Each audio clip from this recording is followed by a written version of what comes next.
ఇవాళ మీరు ఆలోచన చేయండి, 10 ఏళ్ళల్లో ఎవరికి కూడా డబుల్ బెడ్రూమ్ ఇల్లు రాలే, దళితుల 3 ఎకరాల భూమి రాలే, ఇంటికో ఉద్యోగం రాలేదు, 100 పడకల ఆసుపత్రులు రాలేదు, మైనారిటీ రిజర్వేషన్లు 12% ఇవ్వలేదు, గిరిజనులకు 12% రిజర్వేషన్ ఇవ్వలేదు, KG to PG ఉచిత నిర్బంధ విద్య అమలు జరగలేదు, ఫీజు రియంబర్స్మెంట్ ఇవ్వలేదు, నిరుద్యోగ భృతి 3016 రూపాయలు ఇవాళ 30 నెలలు దాటిపోయింది, 1,80,000 వాళ్ళకి బాకీ ఉన్నారు, అవి కూడా ఇవ్వలేదు.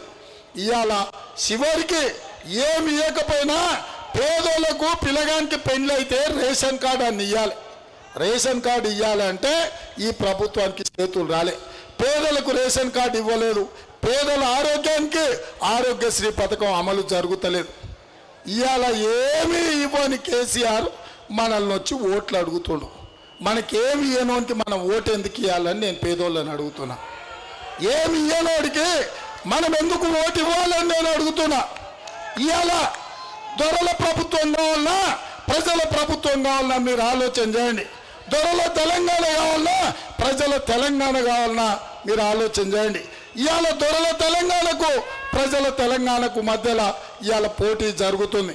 వాళ్ళ ఇంట్లో 4 తప్ప ఇంకెవరికన్నా ఏమన్నా సాయం జరిగిందా? నిన్నమన్నా వాళ్ళందరూ 3వ అవకాశం ఇయ్యండి, కేసీఆర్కు 3వ అవకాశం ఇయ్యండి అని అడుగుతారు, తండ్రి కొడుకులు బిడ్డ అల్లుడు అందరు.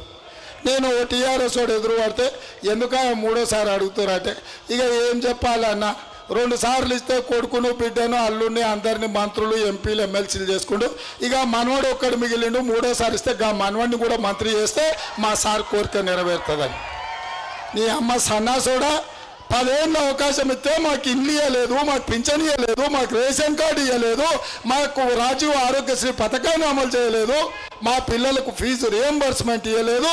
నీకేం పోయే కాలం వచ్చింది? నీ మనవాడికి మంత్రి పదవి కావాల్సి వచ్చిందా?